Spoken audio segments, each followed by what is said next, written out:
La isla Robben, esta isla son más de 6 kilómetros cuadrados de tierra al extremo de África, del sur de África. Y durante siglos este sitio ha servido para alojar una prisión, un leprosario, un manicomio y una base naval. 4 cosas interesantes: la base naval, el manicomio, el leprosario, pero es la prisión la que hizo célebre a esta isla perdida en algún lugar del mundo. Lo que hizo significante a este sitio es que fue el hogar de uno de los prisioneros políticos más famosos de la historia, Nelson Mandela. Y para los que no lo saben, porque puede haber alguno que no conozca a este héroe, Mandela se opuso a la segregación racial del gobierno. El gobierno entonces estaba diseñado para darle privilegios a la minoría blanca. Mire qué locura, los blancos eran una minoría. Sin embargo, había una segregación racial y querían disminuir los derechos de la población, de la gente de color, de la gente negra.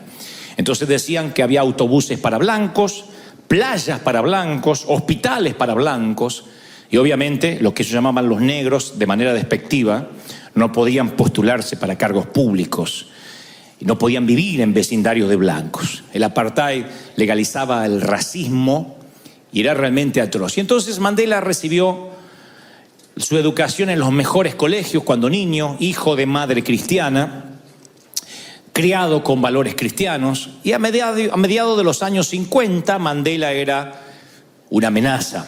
Se le decía que era la esperanza de la cultura negra, la esperanza, una suerte de Martin Luther King de allí de África.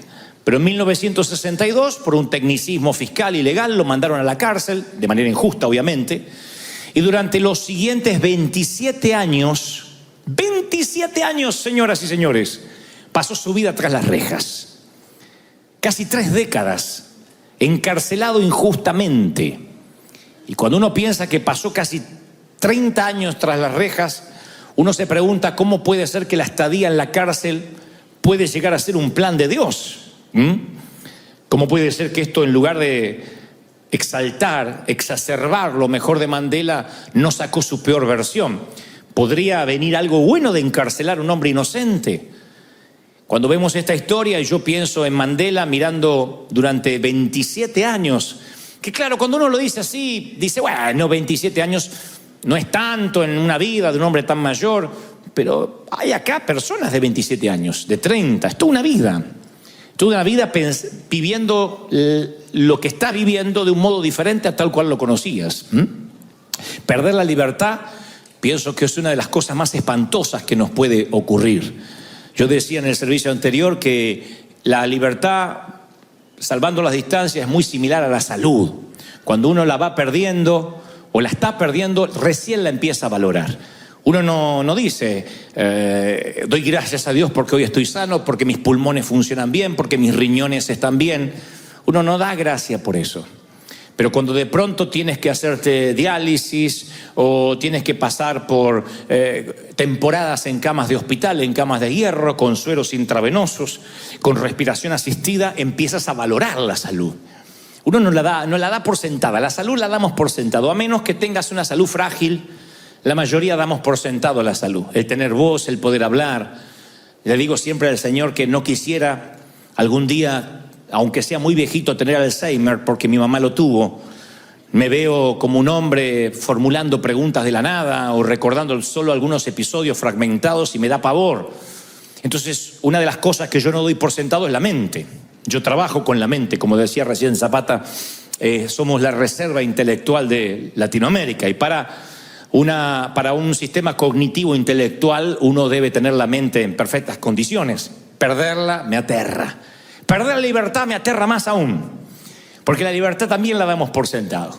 Pero un día, de manera justa o injusta, te dicen en qué horario vas a comer, qué vas a comer, cuándo te vas a levantar, cuándo te vas a acostar. Deciden por tu vida qué vas a vestir, cuál es la última ropa que te vas a poner.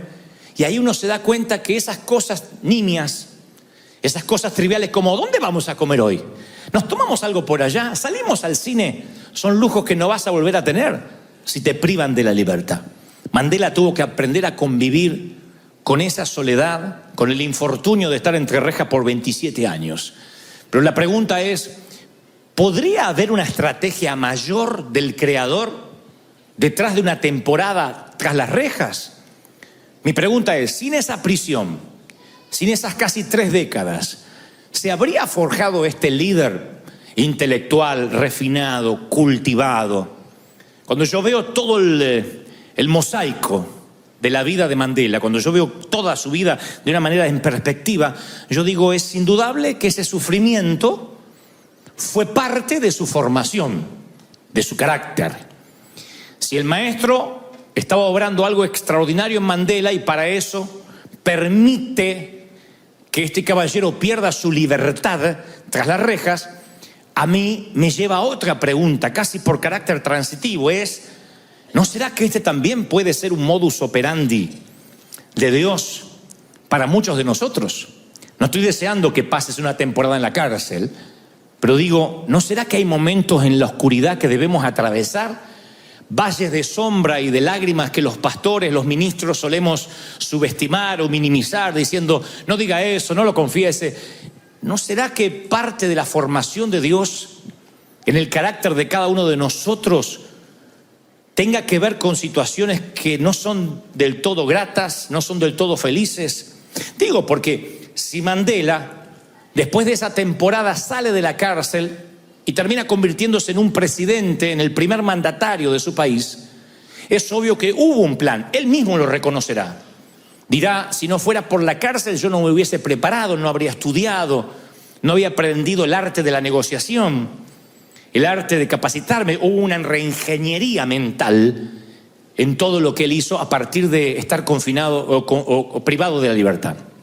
Y yo tengo que mirar, me obligo a mirar mi vida y la tuya bajo el mismo lente, que a lo mejor estamos pasando temporadas, no necesariamente de cárcel, pero de oscuridad, momentos en que no son felices, no son para relatar en un testimonio, y quizás no tenga que ver con la mano necesaria satánica, porque eso es lo simplista que hacemos todos. El diablo está contigo, Dios te dejó, el diablo se ensañó. Y a veces, cuando uno ve historias como esta, no puede dejar de pensar que hay planes, hay estrategias que son más altas que las que nosotros creemos.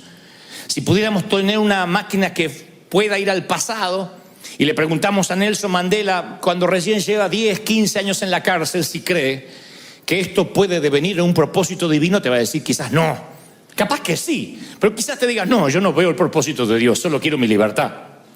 Y cualquiera de nosotros, si pudiera ir al pasado y ver esos momentos tristes, esas temporadas de divorcio, de quiebra financiera, de tirar un puñado de tierra sobre un ataúd, de besar una frente fría en un funeral, quizás dice, no, a mí eso simplemente me traumó, me marcó, pero no terminó en bendición, porque uno no logra ver qué es lo que Dios está proponiendo. Y es que las semillas germinadas, por lo general, nunca entienden desde su punto de vista limitado el proceso al cual están siendo sometidas. Una semilla no sabe si fue plantada o fue enterrada. La semilla no puede entender en la planta o en el fruto en el cual se va a convertir. Entonces yo preguntaba hoy y reformulo, ¿y si todo lo que nos tocó pasar, y si todo lo que te tocó pasar, en lugar de ser la parte oscura, el peor capítulo de tu existencia, fuera parte de un propósito para cultivar ese hombre o esa mujer que eres hoy? Nosotros decimos, no, Dios me hizo nueva criatura, yo llegué al Señor y en las aguas del bautismo quedó el pasado, quedó el ex marido, flotó la suegra, quedó todo ahí. ¿Y si Dios, a lo mejor todo ese proceso, si bien fuimos perdonados, en términos escriturales, todas las cosas son hechas nuevas, pero ¿y si todo ese proceso de pronto devino en lo que hoy somos? Porque uno lucha contra la soberanía de Dios porque no nos gusta dónde nos coloca su proceso. Dios empieza a procesarnos y entonces yo siempre digo, donde te encontró el Señor, no siempre está cerca donde va a plantarte. Él te suele trasplantar, no suele cambiar. De lugar, de entorno, de cultura, de maneras de pensar, de paradigmas. Donde Dios te encontró no siempre es igual a donde Dios te va a plantar. Y en ese trasplante, en ese cambio, uno empieza a sufrir. Porque pensamos que estamos como marionetas al azar, como que estamos sin rumbo. Y sin embargo Dios nos está plantando. Y esta fusión cuesta tiempo.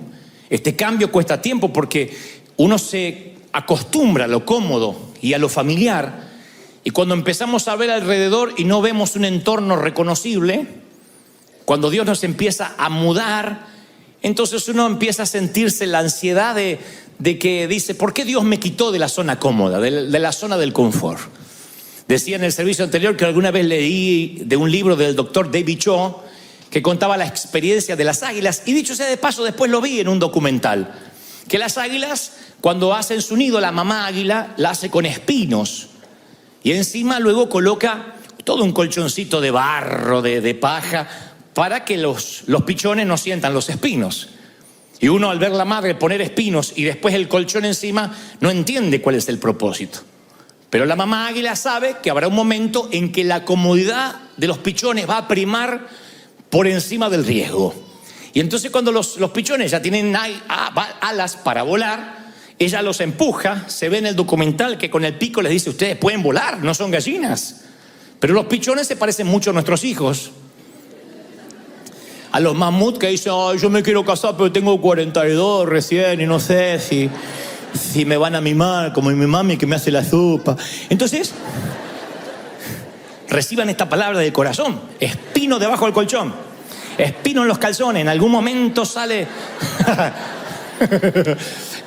liquidado. Entonces, bueno, pone espinos, la mamá. Y ustedes van a ver que los empuja, prueba 2 días de empujarlos. Y algunos no se quieren mover, algunos sí saltan al riesgo. Cuando la madre ve que la mayoría está acostumbrado al entorno, porque es maravilloso acostumbrarse al entorno, que te alimenten. Hay iglesias que son raquíticas así, donde la mamá viene o el papá viene, el apóstol viene y le pone el gusanito en la boca. Entonces lo único que hacen en la iglesia todos los domingos es... Y le pone el gusanito, dígale acá a su lado, repita esto, dígale al apóstol, voltea hacia atrás. Dice, por eso yo dije en el servicio anterior y vuelvo a repetir, si piensan que yo les voy a dar el gusanito, tu abuela, estás perdido conmigo.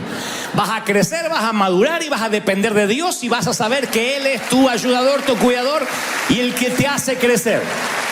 Yo no le pongo gusanitos en la boca a nadie, porque tienes que aprender a comer solo. Bueno, la madre águila sabe esto y sabe que la zona del confort produce atrofia. Y lo que no se usa se atrofia. Si no vas al gimnasio, te atrofia los músculos. ¿Sabías eso? Si tomas mucha cerveza, se te atrofia la panza. Si no lees, te atrofia el cerebro. Yo conozco muchos universitarios necios, porque la última vez que leyeron un libro, estudiaron, fueron cuando se graduaron. Y dejaron de ser autodidactas.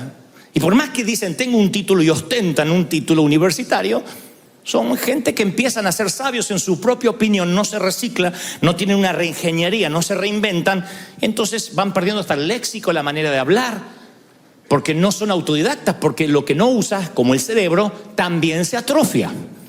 Si dejas de orar, se te atrofian las rodillas.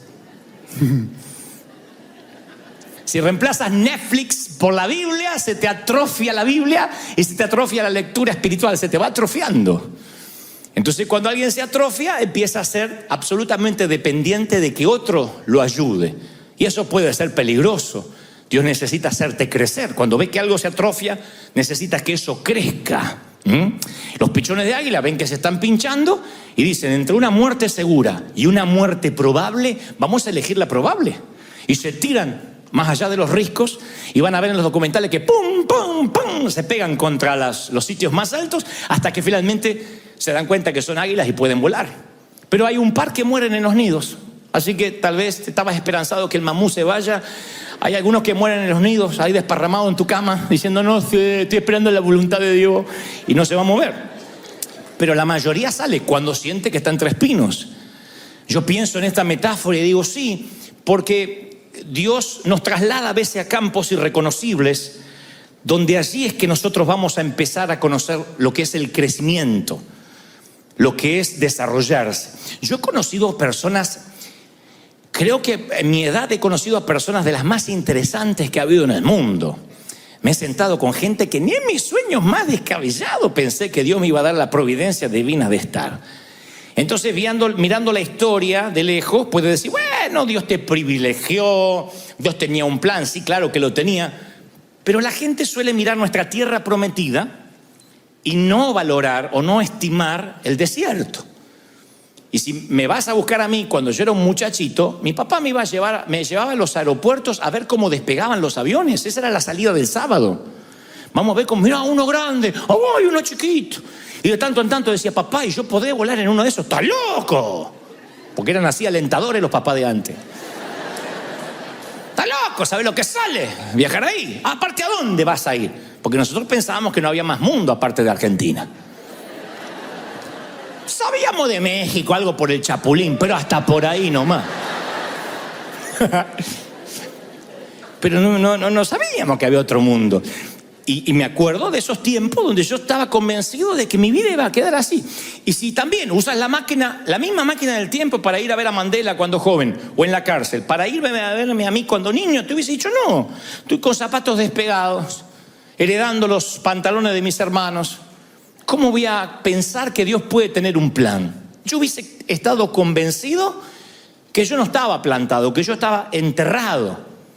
Y ni en mis más descabellados sueños yo hubiese imaginado vivir lo que Dios me ha permitido vivir. Claro, porque la semilla de quien yo era no podía comprender el fruto que daría o la planta en la que Dios quería que yo me convirtiera. Entonces no me desperté una mañana y fui la persona que tú ves hoy. Nada fue de casualidad, nada fue suerte. Todo tiene que ver con proceso, con cultivo, con tiempo, como tu vida. Porque a veces pensamos, bueno, aquel porque es más conocido, el otro, pero todos pagamos un precio por ser quienes somos, ¿o no? Todos aquí tienen una historia triste para contar, ¿o no? ¿Quién dice, no, mi vida fue de cuento, a mí mi vida la produjo Disney? ¿Quién? Todos tienen una historia triste que contar.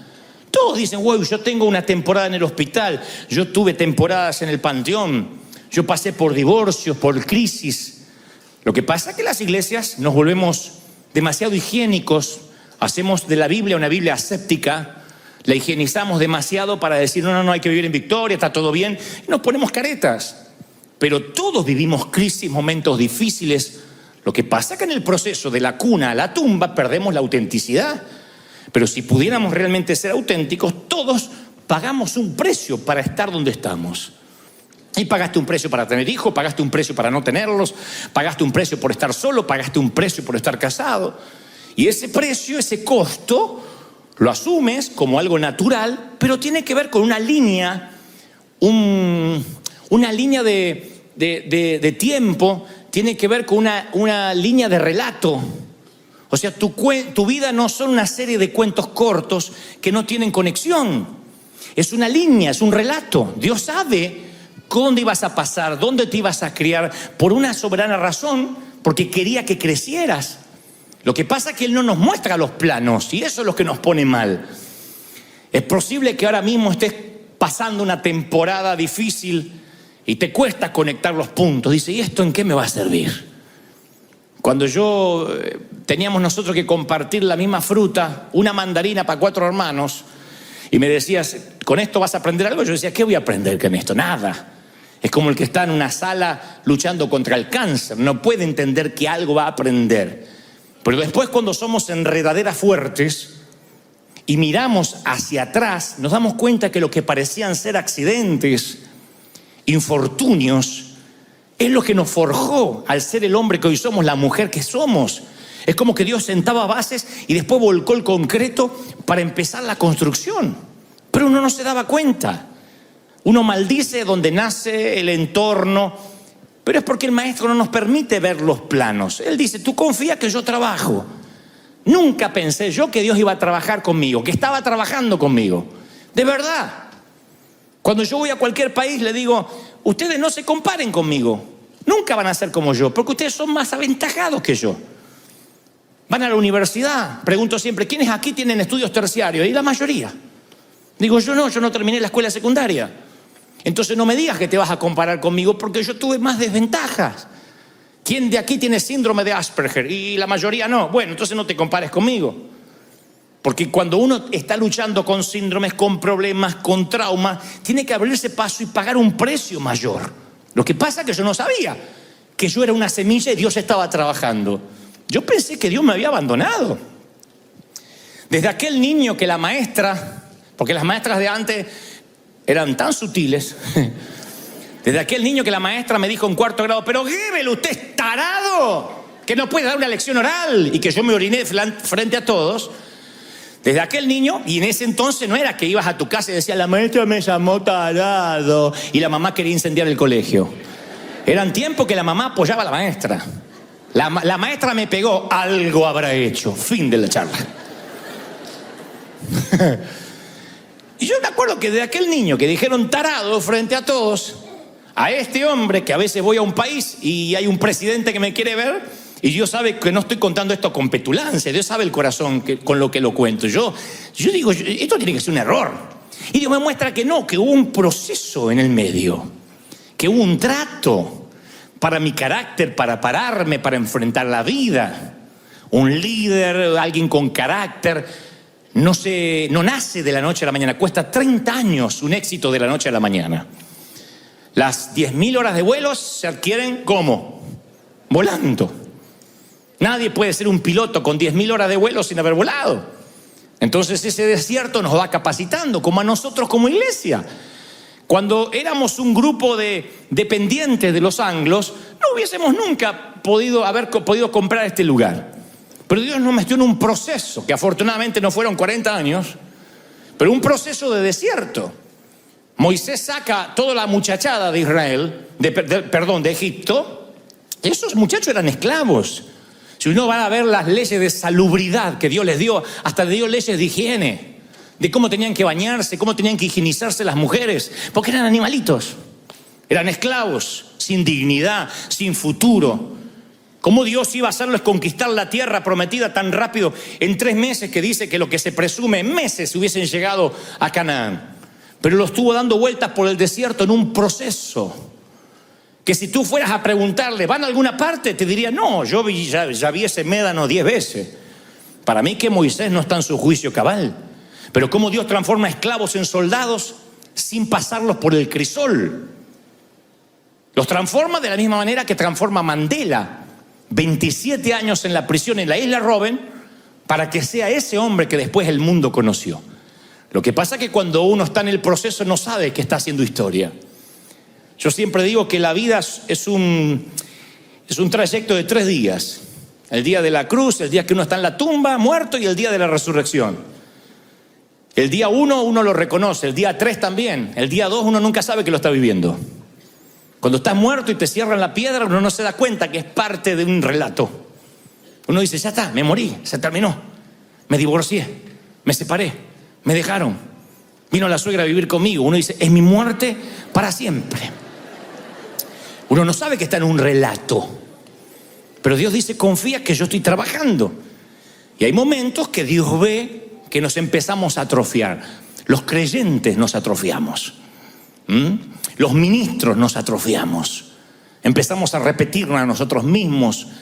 Dejamos de crecer. Y cuando uno deja de crecer, Dios tiene que enviar nutrientes para que crezcamos. Él sabe que a través de la muerte viene la vida, entonces el labrador tiene que mandar fertilizante. Por eso yo le puse a este mensaje un título para que no te lo olvides. Es un título teológico para que sepan cómo se ponen títulos intelectuales.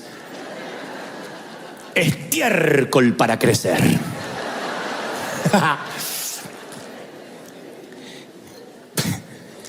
Porque el labrador, cuando dice no está creciendo, le pone estiércol para que pueda crecer. Y el estiércol apesta. Es maloliente, no hay estiércol francés. No. Pero ese estiércol es porque cuando hay comodidad y hay ciclos de estancamiento, él interrumpe nuestra conveniencia, nuestra comodidad, y dice, hay algo que se está atrofiando y necesita crecer. Tengo base bíblica. En la parábola sobre la higuera, que no daba fruto por 3 años, dice la Biblia que el dueño de la viña buscó fruto durante 3 largos años y nunca había fruto. Y al no encontrar ningún fruto, le ordena a su jardinero, a su labrador, dice, mira, cortame este árbol que no sirve. Y noten esto, porque esto está en las Escrituras, tiene un significado, no es una mera anécdota o una metáfora, simplemente por ponerla. El labrador dice, Señor, déjela todavía este año. 3 años la habían esperado. Déjela este año hasta que yo cabe alrededor de ella. Y ahí se nos escapa el detalle. Y la abone. ¿Saben lo que es el abono? Estiércol, fertilizante. Y si diere fruto, bien. Y si no, la cortamos. Lucas 13:8. El abono tiene nitrógeno, fósforo y potasio. Y la única manera en que crezca es cuando empiezas a oler mal. Cuando la vida se pone densa. Cuando la vida se pone cloacal. Y notas un aumento en la cantidad de estiércol, de problemas. Tienes que prestar mucha atención. No tienes que decir, ay, ¿qué me pasó ahora? Significa que hay un plan de Dios. Algo que tienes que saber que es parte de una temporada. Salomón divide la vida en 28 temporadas. Sin embargo, pareciera que los predicadores nos olvidamos del tiempo de llorar, del tiempo de arrancar. Hay tiempo de celebrar y parece que no, esto es de menos nivel. Y es como que editamos, censuramos lo que dijo Salomón. Como cuando censuramos que dijo, en el mundo tendréis aflicción. Como cuando censuramos que para ambos constructores de casas vienen las tormentas, para el que edifica sobre la roca y el que edifica sobre la arena. Es como que censuramos esas partes porque no, hay que darle victoria a la gente, repita conmigo, pero están ahí. Esos temas van a venir, esos problemas van a venir, el estiércol va a venir, es parte, es una señal de Dios que Él ve algo estancado, atrofiado, y entonces aplica una cantidad extra de excremento. Porque los problemas son como vitaminas, como nutrientes que te forman. Las pruebas te estimulan a crecer. Hagan memoria. Uno no es la misma persona después de pasar por una enfermedad que pudo haber sido terminal. Me consta, aquí hay damas que decían, yo me hacía problema por todo, hacía planteos y escándalo por un vaso sucio en casa. Un día tuvo que luchar contra el cáncer de seno, se sanó y ya no se preocupa. Ya las preocupaciones como el vaso sucio vuelan por fuera de su radar. Y no es que se hizo una persona necesariamente más buena, ordenó sus prioridades. Dijo, cuando estaba en el hospital y sabía que iba a ver a mis hijos por última vez, me importaba un cuerno el vaso sucio. ¿De qué te sirve una sala ordenada, un sillón impecable, cuando te estás muriendo en una cama de hierro en el hospital? Se ordenan las prioridades cuando de pronto el excremento te hace valorar lo que antes no valorabas. Mandela diría, nunca yo habría sido un autodidacta, alguien que leyó, alguien que se preparó, si no hubiese pasado por esas etapas de la cárcel, esas etapas de soledad, de la segregación aún dentro de la prisión. Entonces hay cosas que nos tienen que pasar para que nuestro carácter empiece a formarse. Y yo voy a contar una historia que escuché cuando niño. Lo voy a hacer de la forma más fina posible para la iglesia, versión iglesia. Que un pajarito, sus compañeros migraron para el Ecuador y él se quedó en las zonas frías de Alaska. Y entonces, como se olvidó de emigrar, el invierno lo tomó de sorpresa. E intentando volar, sus alas congelaron y el pajarito cayó a tierra completamente congelado. Consciente, pero congelado. Cuando estaba tirado en el piso, ahí dijo, ¿qué otra cosa peor me pudiera pasar? Y una vaca que estaba pastando y rumiando. Pasó y hizo plop. Defecó encima del pajarito. Y ahora el pajarito dijo, sí, estoy fregado. Lo congelado me lo aguantaba, pero esto es perder la dignidad. Y en medio del olor, de pronto se da cuenta que el excremento no es tan malo. Porque el excremento, por su tibieza, descongela el pajarito.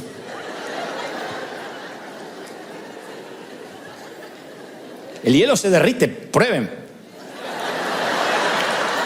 No, prueben de que la historia es verdad. Se descongela el pajarito. Y entonces debajo del excremento, cuando se pone feliz, empieza a piar. Pi, pi, pi, pi, pi, para que alguien lo venga a rescatar. Y un gato que andaba por ahí escuchó que el excremento piaba. Se acerca y con las patitas empieza a quitar lo feo, lo horrible, lo apestoso. Y el pajarito dice, por fin alguien que me va a ayudar a salir de esto. Cuando el gato ve que es un pajarito, se lo come. Moraleja proverbial. No todo el que te defeca es tu enemigo y no todo el que te saca de ahí es tu amigo. ¿Eh?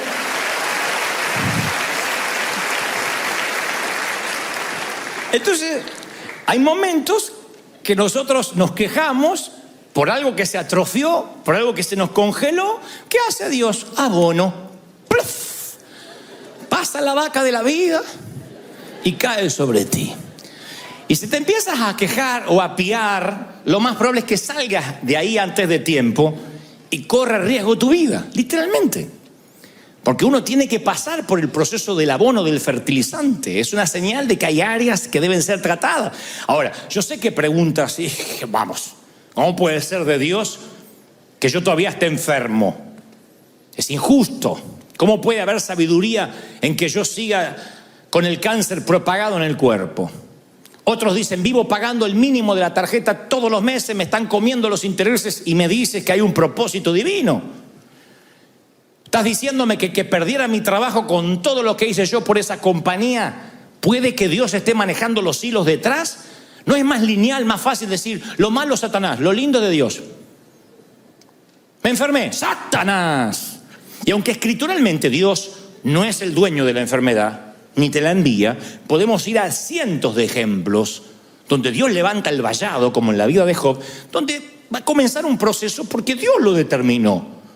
Tú dices, me estás diciendo que aquella relación que yo tanto anhelaba o quería se terminó o no pudo ser, ¿también tiene que ver con Dios? Sí. ¿Por qué Dios lo permite? Bueno, si tuviste pensamientos como estos, no estás solo. Muchas veces yo estuve en ese laberinto mental de decir, lo que me está ocurriendo no puede ser orquestado, mínimamente permitido por Dios. Hasta que me di cuenta de que algo estaba creciendo en mi vida. Que algo estaba Dios procesando en mi vida. Los primeros 7 años de mi vida, mamá no me pudo alzar, porque ella, desde que yo nací, junto con su gestación, estaba el cáncer. Que durante mucho tiempo, durante casi los 9 meses, ella, por lo menos 7 de los 9 meses, estuvo tentada a abortarme, porque era lo que los médicos recomendaban. Y tuvo una corazonada de que me tenía que tener, como sea. Así que los primeros 7 años yo los viví en soledad, primero en la cuna. Papá tampoco era cariñoso porque vivía borracho. Y yo digo, no estoy haciendo una apología a la soledad, al desdén, pero digo, ¿y si yo hubiese sido un nene bien? Si yo hubiese sido esos nenes que dicen, ¡ma, quiero iPad! ¡No anda el wifi! Ay, mamá, ay, toma, hijo, wifi, no te traume.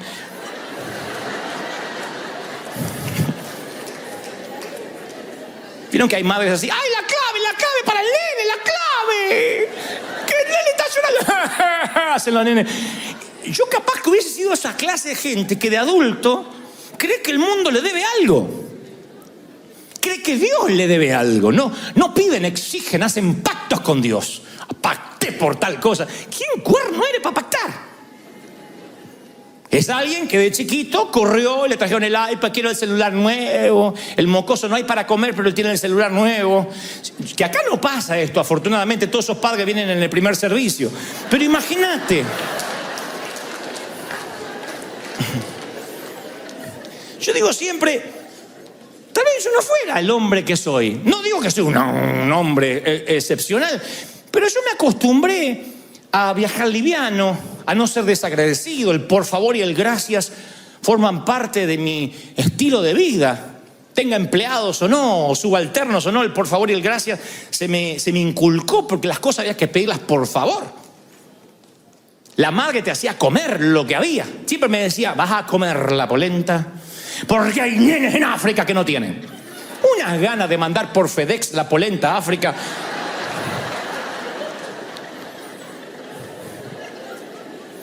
¿Sus madres eran así? ¿Eran escatológicas para contestar? ¿Qué hay para comer? ¡Caca! ¿Eran así? ¿O la mía era? Mira, que caca de perro, vas a comer caca de perro. No, pregunté, pero esto no es un restaurante que voy a comer, vas a comer lo que yo haga. Se terminó. Ahora hay madres que le preparan los ravioles con la salsa que a él le gusta. Hay 3 ollas, una para el papá, una para el nene y otra la nena que no come el gluten free.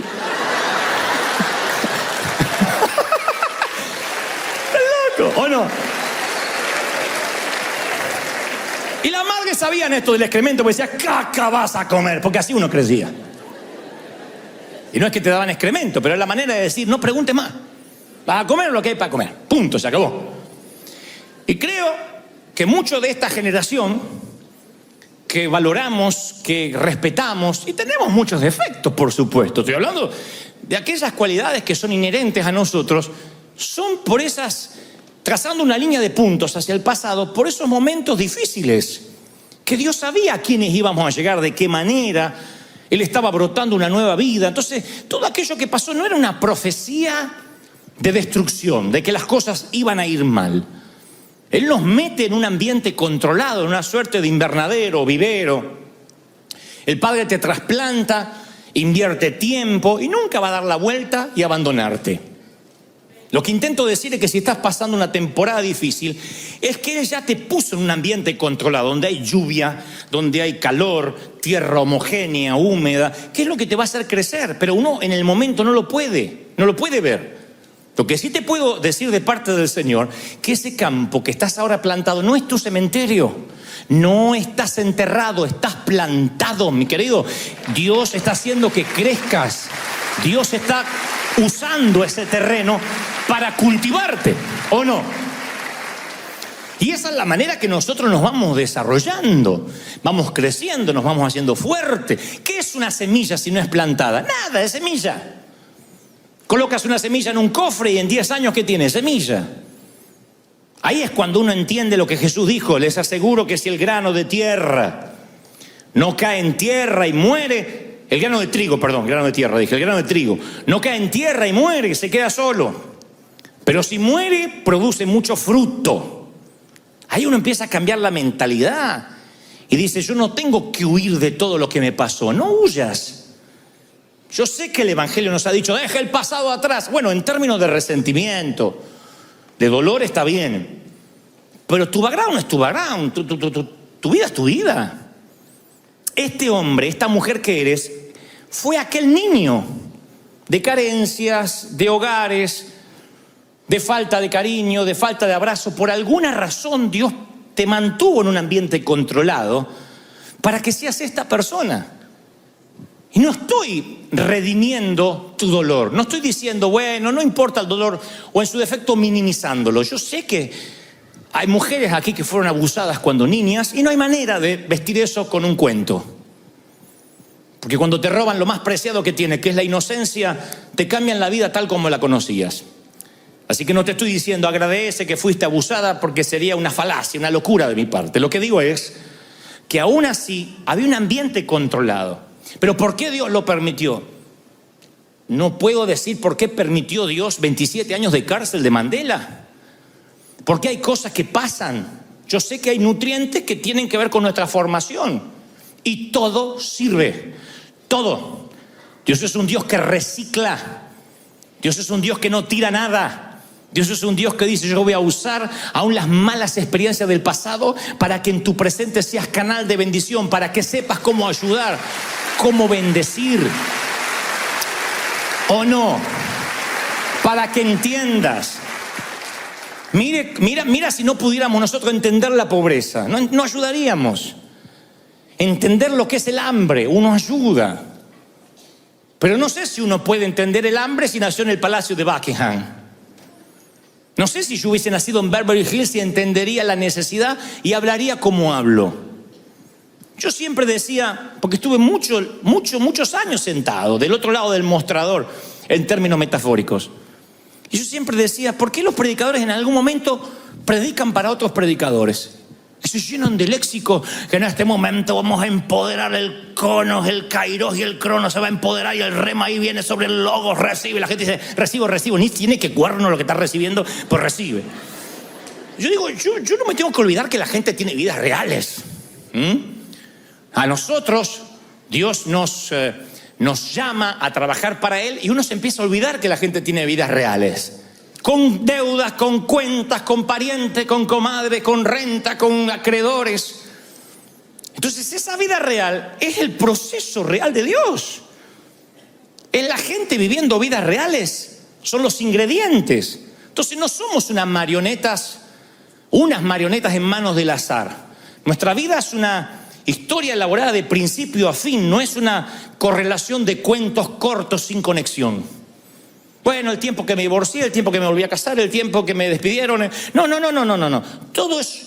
Toda la vida es lineal, tiene un sentido. Los colapsos nerviosos, los malos jefes, las separaciones matrimoniales, las oportunidades perdidas, las sociedades equívocas, las movidas que no tenías que haber hecho. Son ingredientes que juntos hacen una comida digna para poner en la mesa. Esta comida. Pero los ingredientes en sí mismos no todos son ricos. Hay ingredientes que, mientras que preparo la comida, me como una aceituna. Pero ¿quién dice, sírveme un plato de pimienta? ¿Quién? Por muy mexicano macho que sea. ¿Quién dice, hoy me voy a comer un plato de orégano? Nadie. Porque son ingredientes. Y el ingrediente en sí mismo uno no le encuentra sentido. ¿Cómo le vas a encontrar sentido a la temporada de la diálisis? Del diálisis o de la quimioterapia, de la metástasis que avanza. ¿Cómo le va a encontrar un sentido a eso?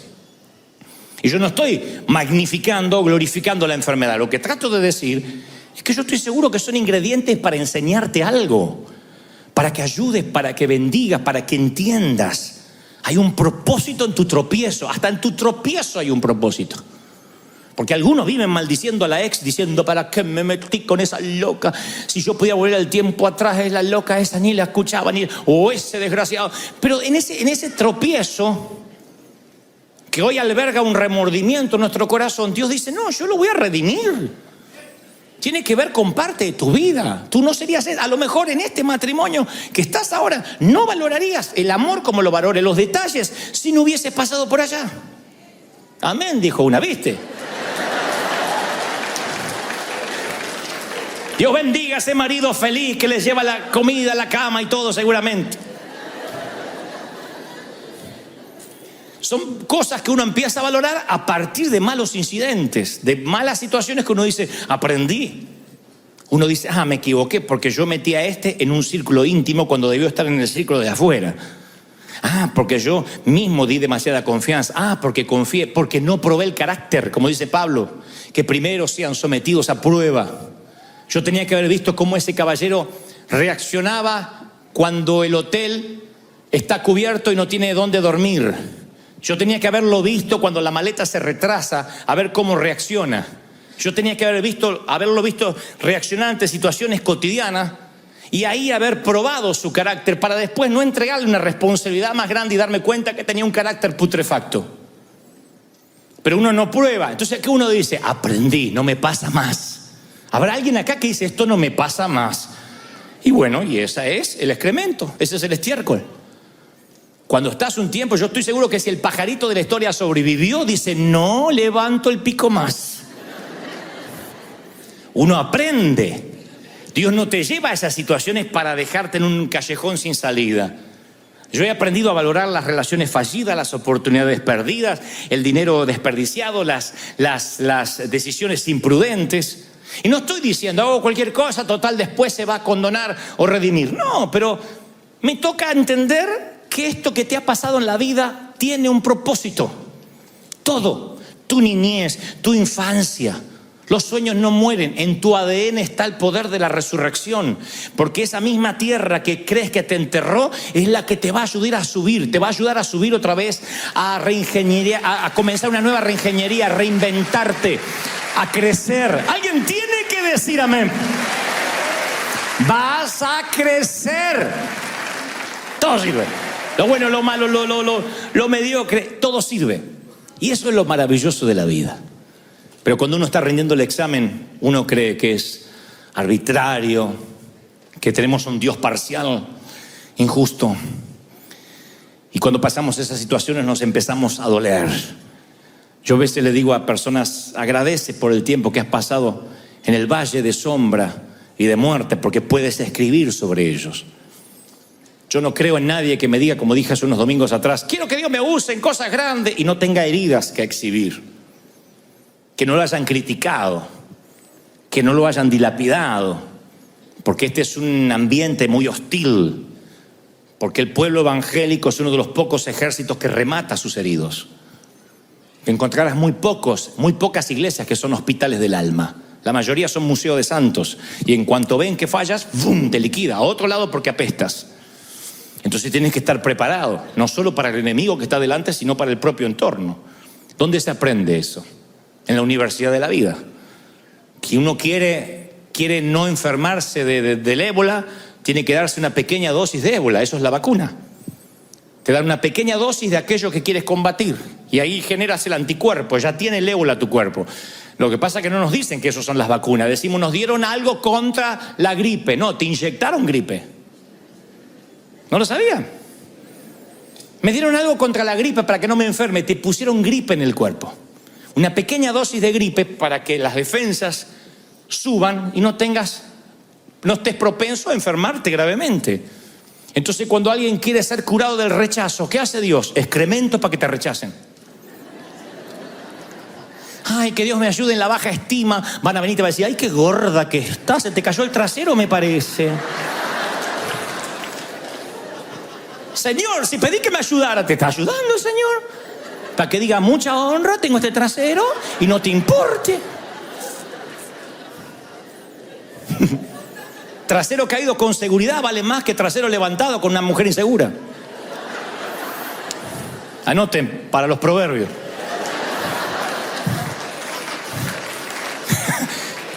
Fue rápido, alguno no entendió. ¿Qué dijo? No importa. Para ti no es la revelación. Si estás preguntando, no es para ti la revelación. No están preparados para esta revelación profunda. Pero cuando dice, Señor, dame paciencia, ¿qué hace Dios? Han pedido paciencia a Dios, Señor, hazme paciente. Vienen tus sobrinos a casa.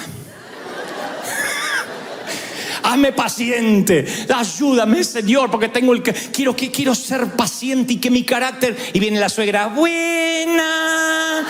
Dios lo manda, no Satanás, y lo que pediste. Dosis de ébola. Dosis de lo que quieres combatir. Eso es excremento. Abono, te hace crecer, te fortalece, hace que seas fuerte. Y Dios se lo toma tan en serio. Yo me tengo que cuidar mucho lo que predico, porque Dios parece que puso un ángel asignado y que le dijo, vos escuchás lo que dice y de todo lo que dice que lo viva.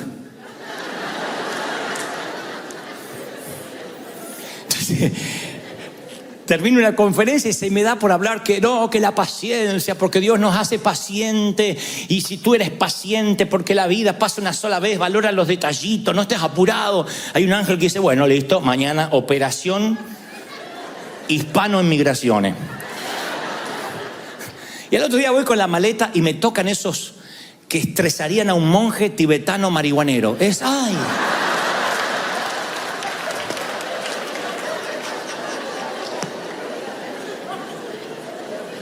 ¿Qué lleva, señor, en la cartera? La computadora. ¿Ah? ¿La podemos revisar? Sí.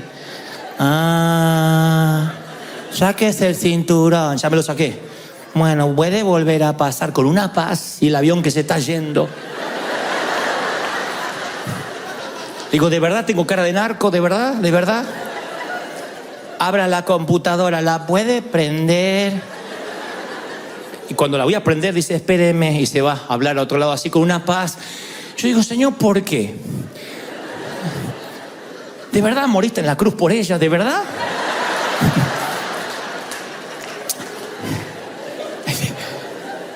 Y después Dios me dice, pediste paciencia, estiércol para que crezca. Pobre chica, no la estoy comparando, pero digo, abono para que crezca. ¿Querías paciencia? Bueno, si no, no hable, calladito la boca.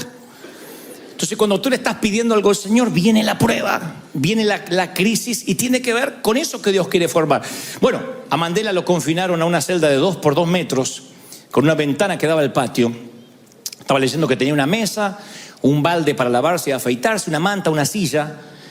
Toda su dieta era a base de maíz, a base de elote. Mandela se despertaba a las 5 de la mañana, picaba piedras hasta las 5 de la tarde. Y después podía leer, y leyó a León Tolstoy, a John Steinbeck, a grandes artistas. Se nutrió de literatura, leía los premios Nobel.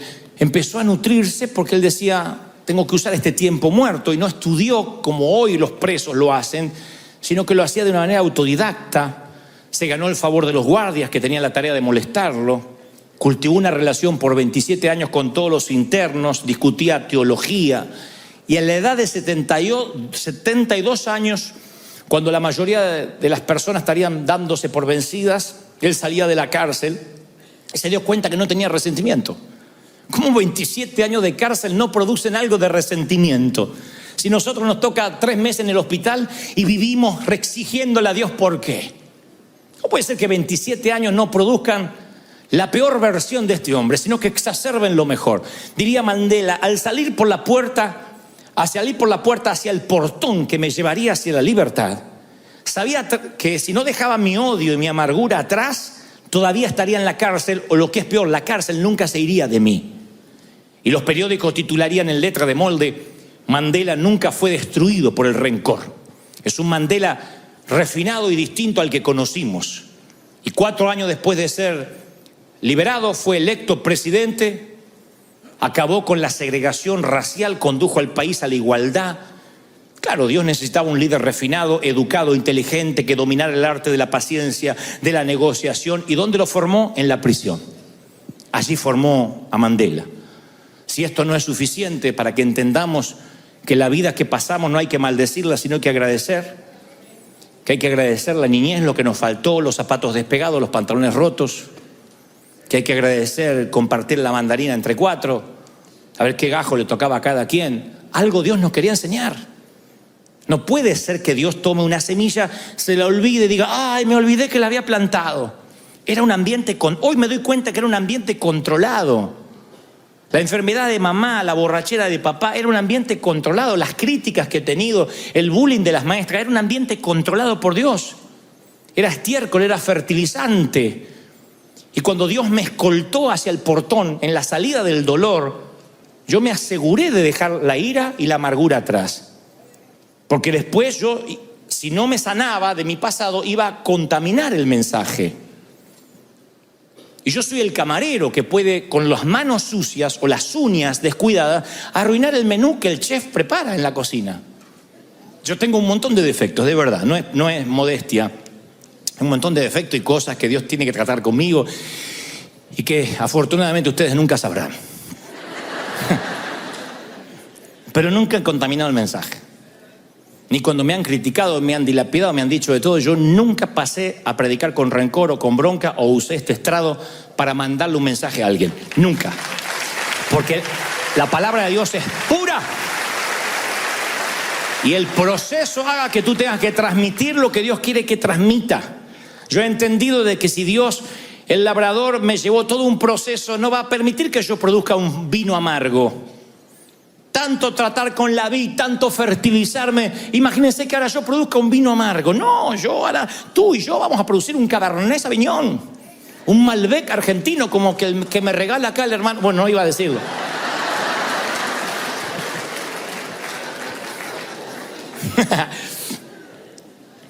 Y ese vino es producido por el labrador, por la siembra, por la cosecha, por el abono, por los surcos que se abren.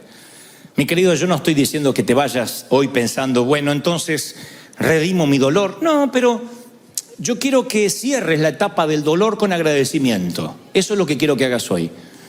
Que bendigas el tiempo del divorcio. Yo sé que fueron momentos amargos de la corte y que cualquier pastor te dirá: deje eso atrás, ya está. Pero si no le pusiste un moño y lo cerraste, eso te va a seguir toda la vida. Y va a afectar tu pareja. Y va a afectar a tus hijos. Los vas a contaminar, los vas a pervertir. Recuerden que pervertir a los hijos es desviar del uso natural. Y pervertirlos es ensuciarlos. Que tu padre que me abandonó, que tu padre es un sinvergüenza, que andaba con las mujeres. Por hacer eso es porque no cerraste una etapa. Dios te permitió eso por alguna razón. Dios permitió el cementerio, Dios permitió la enfermedad. Hay razones. Yo estuve un día detenido, no 27 años, un día, injustamente. Fue las peores 24 horas de mi vida. Pero yo digo, si yo no hubiese estado detenido ese día, yo todavía sería un gerente de ventas. Un simple gerente de ventas ganando una fortuna. Sería tan pobre que lo único que tendría es dinero. Y Dios dijo: no, a este tipo lo tengo que procesar. ¡Pac! Y me procesó. Era la manera en que yo tenía que entender que Él quería ponerme abono. Y ese abono olió espantoso. Un día me quise escapar. del Señor. De adolescente me escapé y dije, no me encuentran más. Me fui a vivir, le dije a mi papá, ni te voy a decir dónde estoy para que si te vienen a preguntar no sepas. Y me escapé. Tenía un departamentito chiquitito y de pronto me estoy bañando así, me resbalo en la bañera, ¡pac!, me pego en la columna contra la bañera. Era el dolor y yo supe que me había quebrado. Porque el dolor se me puso blanco todo, se me puso blanco, perdí. Y entonces, así como estaba, que no me pude ni envolver en la toalla, quiten la imagen mental ahora, pero tampoco había mucho para ver, pero bueno. Salí arrastrado hasta el balcón y grité y me desmayé. Lo siguiente, estaba en una ambulancia. Y cuando estaba ahí en el hospital, lejos de mi familia, lejos de todo, yo supe que Dios me estaba enviando estiércol para que creciera. Si no, yo iba a ser el típico tipo que escapa de todo, que huye. Y Dios quería ser un hombre de mí que enfrente. Y entonces Dios me dijo, vas a tener que aprender. Al que ama, disciplina. Cerco de espinos, Gomer. Dios te empieza a cerrar. La historia de Oseas y Gomer es que Dios lleva a la mujer que vuelve a sus antiguos amantes, la cerca para que regrese otra vez a su esposo. Dios va a usar los métodos que tenga que utilizar para que tú regreses a casa, a sus brazos, para que vuelvas a creer. Entonces yo no quiero que maldigas más tu pasado, que agradezcas. Naciste en Guatemala, en El Salvador, en Colombia, en Dominicana, en una zona de cordones de emergencia. Agradece, por eso eres esa clase de persona. Por eso valoras, por eso no tiras comida. Por eso no eres el típico nene de mamá que quiere que le lleven el gusanito en la boca. Porque te criaste, te forjaste al hombre, a lo macho, como una mujer, como una dama. ¿Estás conmigo, sí o no? Vamos, celebra al Rey de Reyes, si lo crees. ¡Aleluya! El Rey ha venido a morar. El avivamiento en Casa Broadway. Rivertet es un río que no se detendrá jamás.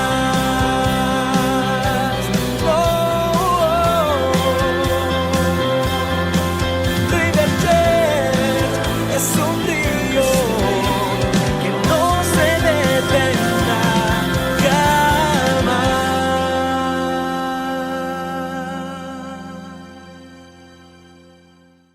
Cuando la Andrea Gale, que es un barco pesquero, salió del puerto de Gloucester, en Massachusetts, el 20 de septiembre de 1991, y se dirigió hacia el Atlántico Norte, nadie podía haber sabido que no volverían a ver ese barco pesquero nunca más. Porque zarpó y a los días sus restos emergieron, mientras que los 6 miembros de la tripulación desaparecieron para siempre. Fue llevado esta historia real que ocurrió, insisto, en 1991 a un libro y posteriormente a una película llamada La Tormenta Perfecta, interpretada entre otros por George Clooney. Cuando esto ocurrió en el 91, se juntaron 3 elementos mortales: un frente que se desplazaba desde Canadá hacia Nueva Inglaterra, un sistema de alta presión que se desarrollaba sobre la costa oriental del Canadá y los últimos residuos, los últimos rezagos del huracán Grace que se agitaban a lo largo de la costa oriental de los Estados Unidos. Y todo esto se concentró en esa pequeña embarcación que, así como ustedes ven, fue lo que ocurrió. Se dio vuelta como si fuera una tabla de windsurf, como una cáscara de nuez, el Andrea Gale. Y el libro y la película introdujeron la expresión The Perfect Storm, la tormenta perfecta, en el lenguaje popular, pero es un concepto tan antiguo como la misma humanidad, porque nosotros también en más de una ocasión hemos tenido que lidiar con la convergencia de múltiples circunstancias difíciles.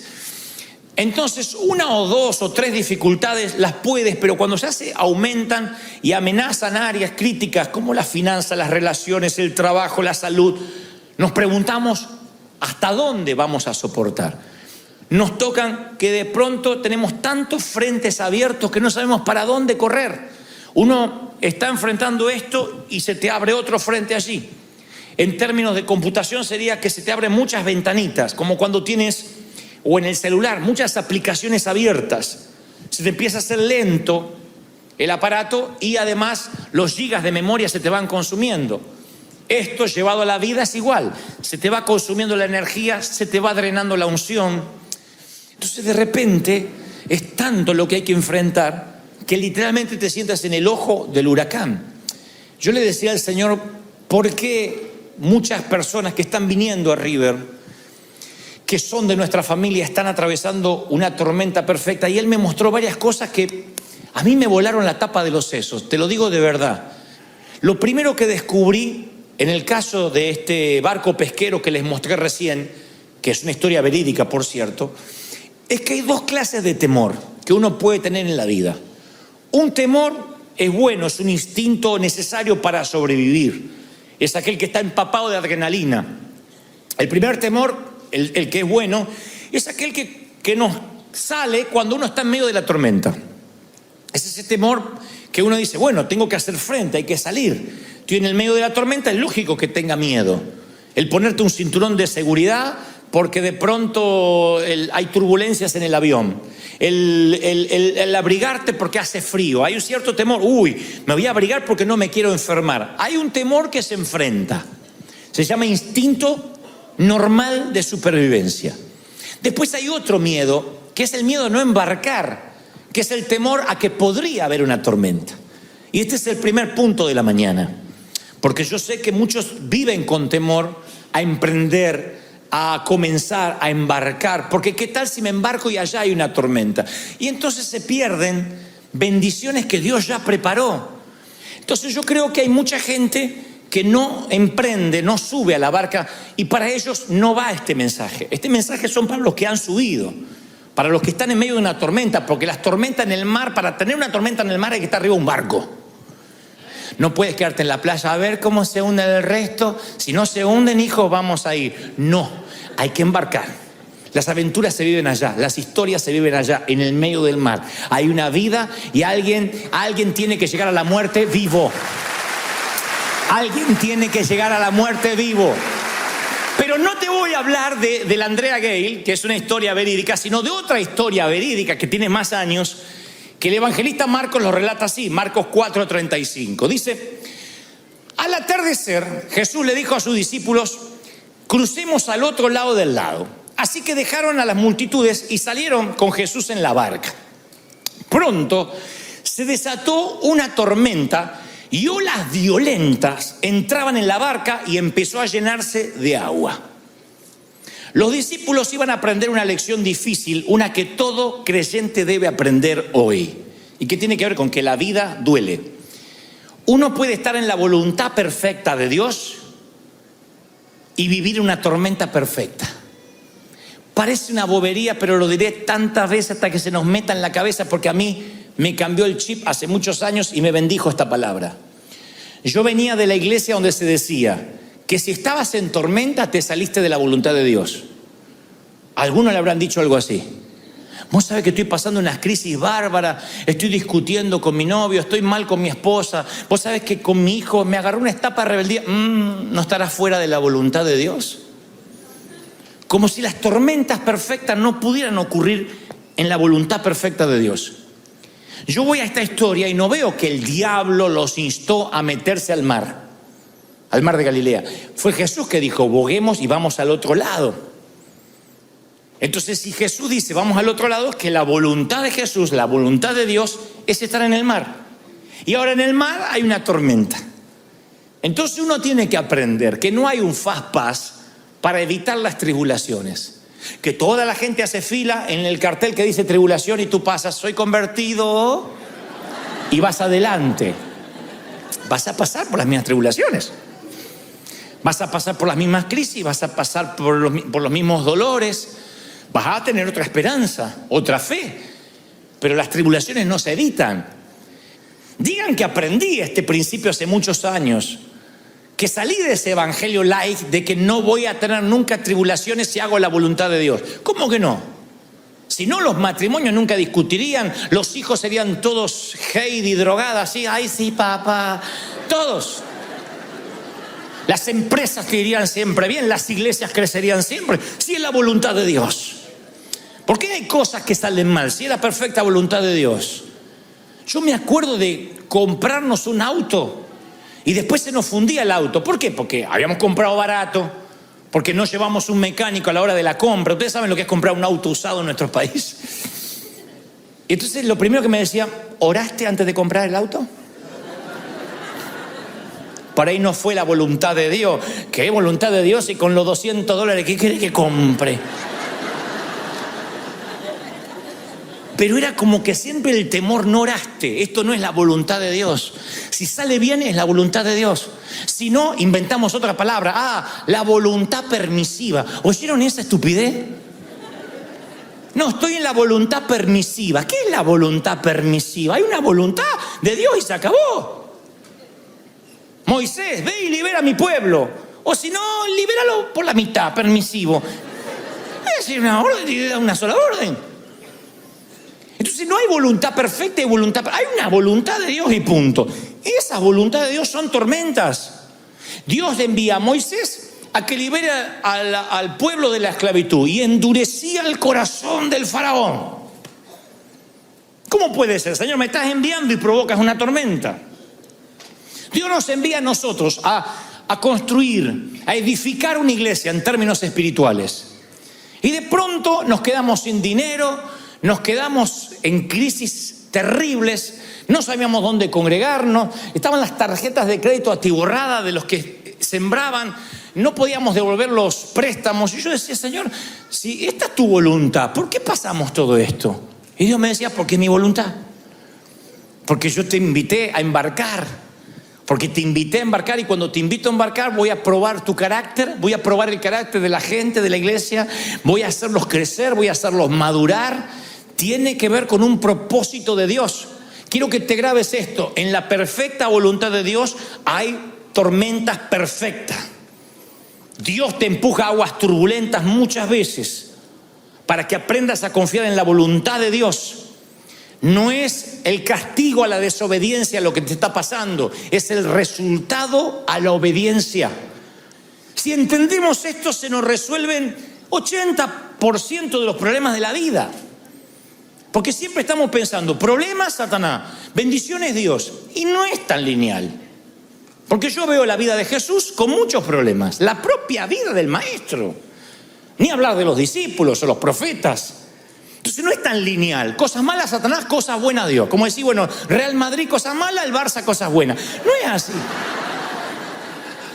Argentina todo cosas buenas, México, bueno, no es así.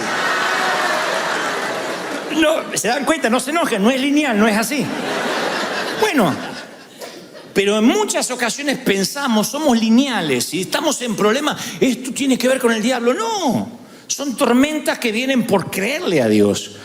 Continuamente, tengo para contarte toda la tarde, nos tenemos que ir, si no te contaría todas las tormentas que he vivido por haberle creído al Señor, por haber emprendido, el estar aquí. Esto fue una tormenta perfecta. Teníamos la ciudad en contra, el banco que no nos quería vender, la iglesia que estaba acá adentro que no quería salir aunque no podía pagar, quien nos decía que nos iba a prestar que no nos prestó, todas las tormentas juntas. Yo decía, Señor, no. Hay momentos que no sabía cómo orar. Y uno empieza a pensar, me equivoqué, me metí en esto por cabezón. Y el Señor nos enseña con esta historia que no, el Señor permite esas tormentas. Es lo primero que aprendo, tengo que embarcar. Y después saber que la tormenta es parte de la obediencia. Son problemas. Si emprendo una empresa va a haber problemas. Si emprendo una pareja va a haber problemas. Emprender una iglesia va a haber problemas. Servir al Señor va a haber problemas. Cuando uno entiende eso, pasa recién a comprender lo segundo, el segundo principio. Que el Señor cuenta, el evangelista cuenta que Jesús estaba dormido en la parte posterior de la barca. Estaba dormido porque había estado predicando todo el día. Si ustedes ven los evangelios para atrás, desde la mañana había estado predicando, sanando, ministrando. En un momento le dice a los muchachos, alejen la barca un poco, y la gente se le acercaba. Cuando no podía más, dijo, muchacho, bogue mar adentro, me quiero ir a dormir. No tenía un hotel, no tenía un sitio para ir a descansar. Se le ocurrió que el camarote, el sitio ahí del barco, era el lugar más cómodo, aunque oliera pescado, para poder descansar. Vamos, crucemos al otro lado y yo voy a aprovechar el cruce para dormir. Así que Jesús estaba durmiendo, agotado, exhausto. Y cuando se desata la tormenta, lo van a despertar y dice: maestro, ¿no te importa que nos ahogamos? Y aquí yo quiero recordar una historia que le pertenece a Juan Carlos Ortiz, que él lo escribe en uno de sus libros. Él dice que los trapecistas de circo, esos que hacen piruetas en lo alto, lo hacen confiados porque saben que hay una red de contención debajo. Y ellos alegan que se atreven a hacer audacias más sofisticadas cada vez porque saben que si algo sale mal, la red los contiene. Nunca se caen. Por lo general la regla es que no se caen, ni siquiera en la red. Pero el hecho que les da confianza a hacer piruetas es que saben que hay una red. Aquí los discípulos no se atreven a enfrentar la tormenta porque aunque Cristo, el Señor, duerme en la barca, no están conscientes de su presencia. Creen que está ausente. Y esa es la gran deficiencia significativa de la fe en uno. Porque cuando uno está en una crisis y piensa que el Señor está ausente, uno le agarra la inseguridad de que no hay red. De allí la frase acuñada: se cayó de la gracia. Fulano cayó de la gracia. ¿Y qué pasó? Se reventó la cabeza. Pero uno no cae de la gracia, uno cae en la gracia. Cuando algo sale mal, te caes en la gracia. El tener conciencia de que Jesús está a bordo de tu barco, de tu emprendimiento, no te evita las caídas, no te hace exento de las tormentas. Te da la seguridad que si la tormenta se pone brava, que si te caes hay una red de contención. Te caes, el Señor te sostiene y te dice: vamos pequeño, arriba otra vez a intentarlo. Me caí, vamos arriba otra vez a intentarlo. Me caí, vamos arriba otra vez a intentarlo. ¿Están conmigo, sí o no? De ahí la frase: ¿y qué es lo peor que puede pasar si Cristo está conmigo? Si el Señor pelea mis batallas. Y si me caigo en la red. ¡Ay, Señor, perdón! Arriba de vuelta. Ahí es cuando uno emprende. Porque si no, si me sale mal y si pierdo todo lo que tengo, es porque no estás consciente que la presencia de Dios está contigo. Crees en Dios, pero no crees que Dios está contigo en la semana. Y tú dices: pero es que no lo siento. Esa es otra cosa. El Señor suele ocultarse, como en este caso, se metió en un camarote a dormir. A veces no lo sientes. Yo miro hacia atrás a mis tormentas y yo puedo asegurarte que en ese momento yo no sentía que el Señor estaba ahí. Cuando mi productor me dice: Peckerman, viejo, vamos todos presos y no pagamos, ustedes me dicen: ¿y sentiste la presencia de Dios? No, la de Satanás sentí yo, no la de Dios. Yo no sentí paz, nada. Lo afortunado es que hoy a la distancia miro hacia atrás y me doy cuenta que eran los momentos que el Señor más cerca estuvo de mí, diciendo: te estoy observando, no pierdas la fe, no te entregues, no bajes los brazos. Alguien tiene que decir: ese es mi Dios también. ¿Es tu Dios? ¿De verdad? Esos momentos de crisis vienen y tú dices: voy a claudicar, pero el Señor está ahí. La red está, no te has caído, no te vas a caer. O sea, sí te vas a caer en la red, pero no te vas a romper la cabeza. No te vas a partir el padre. Dios te va a sostener. Si ellos hubiesen estado, los discípulos, hubiesen estado conscientes de la presencia de Dios, si hubiesen dicho: pará, el que creó las tempestades, el que hizo este mar de Galilea, está durmiendo ahí. Estamos con el arquitecto, el diseñador, el creador. Se hubiesen relajado, se habrían reído. Le hubiesen dicho: Señor, seguí durmiendo que nosotros paramos el viento en tu nombre. Viento, aquíétate en el nombre de Jesús que está durmiendo. Viento, muévete, enmudece en el nombre del Señor que no tengo idea dónde está, pero me confirió poder y ese poder no se ha ido de mí y lo que yo digo va a ocurrir porque Él respalda mis palabras. ¡Aleluya!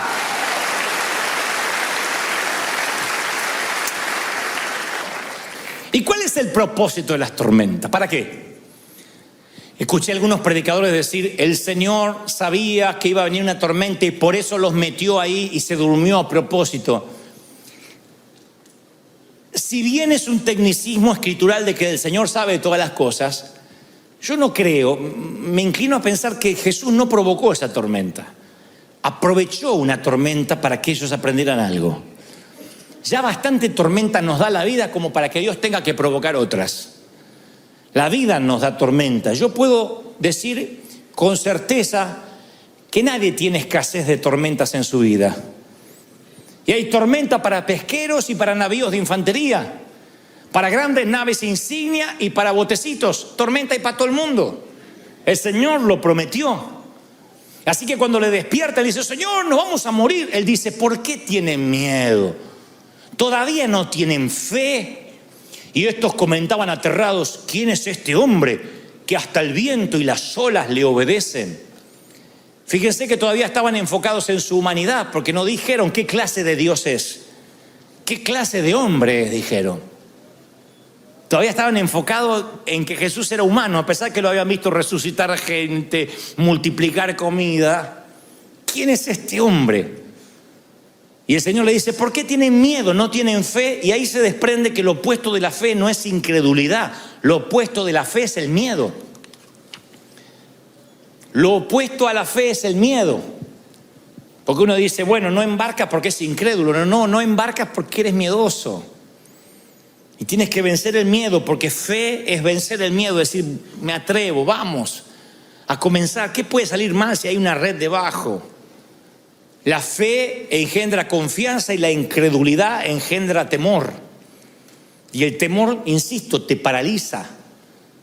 Te paraliza al punto tal de que no puedes avanzar, no sabes qué hacer.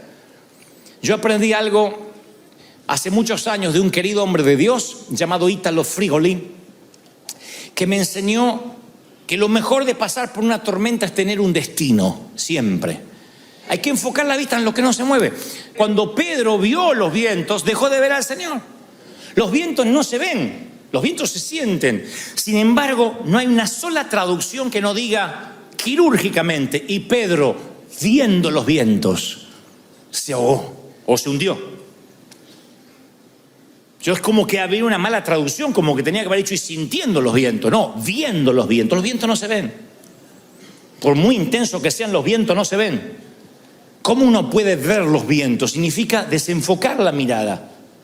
Significa tener una doble visión, que en vez de ver lo que Dios te mandó a hacer, estás preocupado en la tormenta.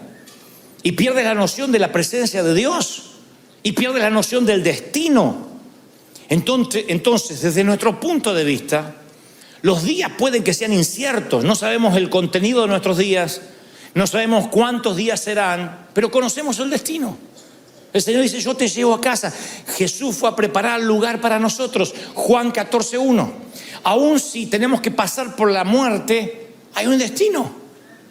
Si estás en una cama de hospital y sabes que es tu última estación de la vida, no vas a que te coman los gusanos. Hay un destino. No deberías ni tener temor a la muerte. De allí, ¿dónde muerte tu aguijón? ¿Dónde, oh sepulcro, tu victoria?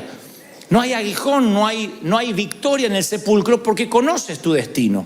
En la vida, en los negocios, en todo lo que emprendes, tienes que saber cuál es tu destino, y eso te mantiene.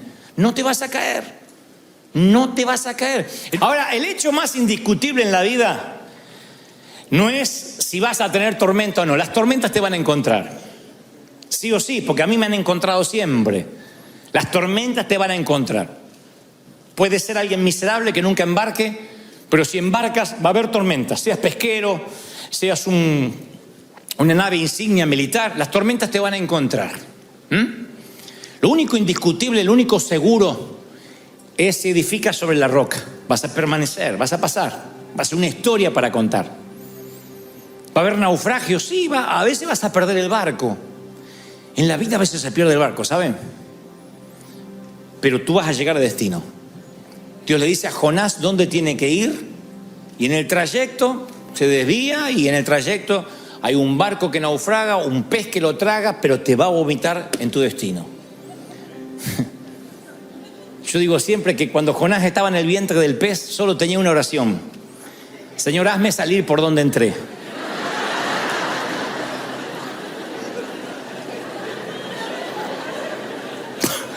Porque el pez o te vomita o te defeca, pero ahí vas. Si te vomita, está rodeado de algas marinas. Si te defeca, El baño va a tener que ser más profundo, pero ahí vas a estar en el destino.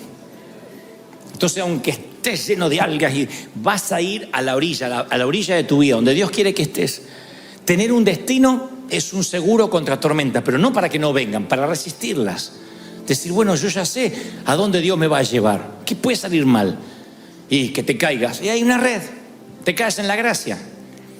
Pero emprende. Cuando digo emprende, a ver cómo digo esto para que no se interprete mal. Emprender no siempre es algo nuevo. A veces emprender es deshacer algo viejo también, Porque uno cree que emprender es lo nuevo que está por delante. A veces es deshacer cosas viejas, eso también es emprender. Emprender una nueva etapa, emprender el desarraigo, emprender dejar las maletas viejas, emprender en dejar relaciones tóxicas atrás. O sea, el emprender es dejar cosas también, no solo avanzar. Entonces hay gente acá que vive aferrada a lo conocido y se está perdiendo las grandes bendiciones de Dios. Entonces tienes que emprender, tienes que embarcar. Primera cosa, embarcar. Segundo, que ese embarque va a significar tormentas. Va a haber tormentas, va a haber. Sería un embustero, un timador, si te dijera que la vida cristiana será días primaverales y soleados. Va a haber problemas, va a haber complicaciones, porque todo duele. Amar duele, casarte duele, divorciarte duele, tener hijos duele, verlos partir duele, enterrar gente duele. La vida duele. Duele lo lindo, duele lo feo, duele extrañar, duele no tener a nadie a quien extrañar. Todo duele, ¿o no? De otro modo, guarda el corazón en una cajita y ahí lo tendrás impoluto, como dije hace una semana, impoluto, intocable, pero no habrá ni salido amor ni habrás recibido amor y habrás sido miserable toda la vida. Entonces tú tienes que poner todos tus órganos a trabajar y saber que van a estar expuestos al dolor. Eso es enfrentar las tormentas. En esas tormentas que van a ocurrir y no tienen que ver con el diablo, sino con Dios, tienes que estar consciente de su presencia, aunque no la sientas. Va a haber muchas etapas de tu vida que vas a sentirte carnal. Vas a orar y no vas a sentir nada. Te lo tengo que decir porque si no caemos en esos pastores que dicen, sienta la presencia de Dios, sienta. Y tú, ay, no siento. Te pones un hielo acá para sentir frío porque no sientes. Hay momentos, viejo, que no se siente nada. Hay momentos que no se siente, mi querida. Y hay que creer y hay que confiar. Hay momentos que no se siente nada y tienes que creer que estás con Dios. Tienes que creer que estás siendo un canal de bendición y no sientes. Pero dices, ¿qué me importa lo que sientas o no? Hay momentos que tu intelecto queda fuera, que tu alma queda fuera de lo que Dios está haciendo. Y tienes que confiar que va a ser así. Dios prueba tu fe. Señor, no te veo, pero ahí estás. No te siento, pero ahí estás.